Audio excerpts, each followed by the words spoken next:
Since its release, Street Fighter VI has been the subject of much internet debate. However, it is not the fans discussing the game but also the journalists. It is easy to dismiss the criticism of the game as only a handful of journalists acting out. However, if you read deeper into their words, you will find the true motive behind them. There used to be a time when game journalists would only talk about video games. They would cover the game, offer critique or praise and then move on to the next title. Most of their coverage focused on tutorials, guides, and fun things to do in the game. However, the coverage also changed as the journalism space got more crowded.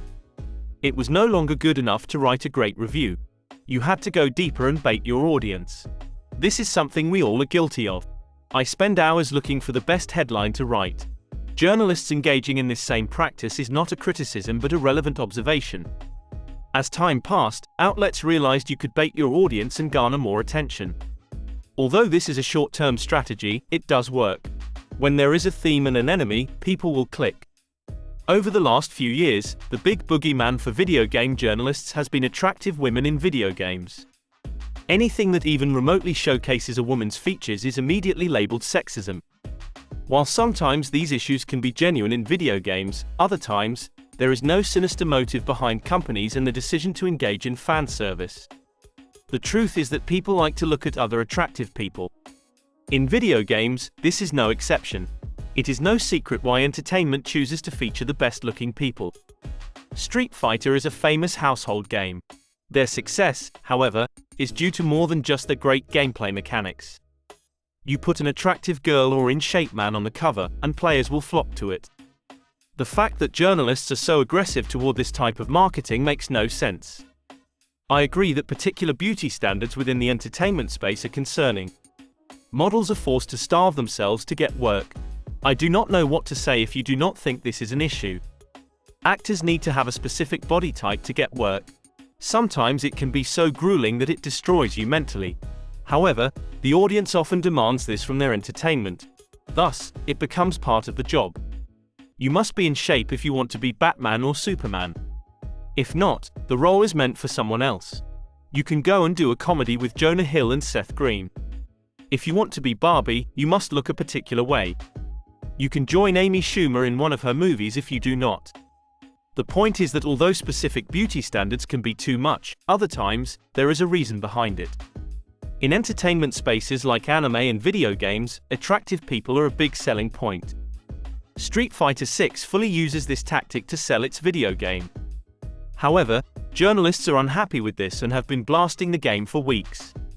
The game is being labeled as embarrassing for having what they call sexist fan service. Although labeling Street Fighter VI as embarrassing is easy, it is essential to understand why video games exist.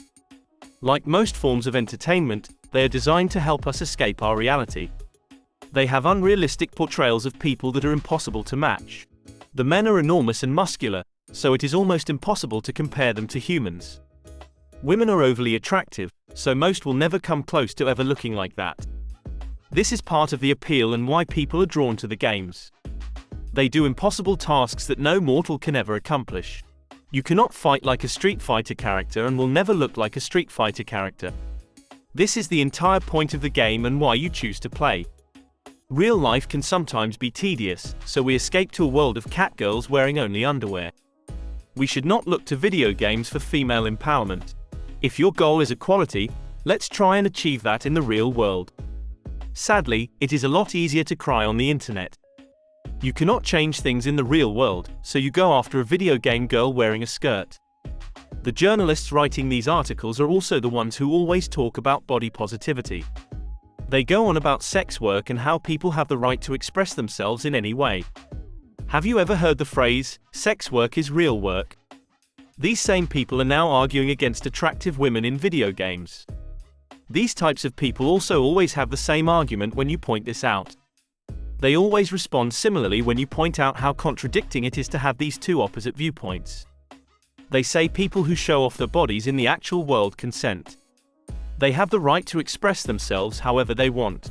The key is always consent and having autonomy over your own body. When you do it, you are simply telling yourself. However, when companies do this, they exploit people for their profits. That is why Miley Cyrus humping a doll on stage is stunning and brave, but a Street Fighter girl in a skirt is exploitative and sexist. The part that they fail to realize is that these characters are not real. They are a product of another person's imagination. There is an artist behind these characters who are choosing to express themselves. That artist's expression leads to the characters we see and play with. Cammy is wearing a one-piece that is no more revealing than what Taylor Swift wears on her Eras tour. It is just a video game, and these characters are not real. However, I will still defend your right to hold these opinions. If I am allowed to get upset over Skullgirls censoring their characters, then you have the right to get angry over those characters being too revealing. Although journalists might criticize Street Fighter 6 for being overly sexual, no real fan has ever used this against the game. There is no mass outrage from the audience. No one is calling for realistic expectations within video games.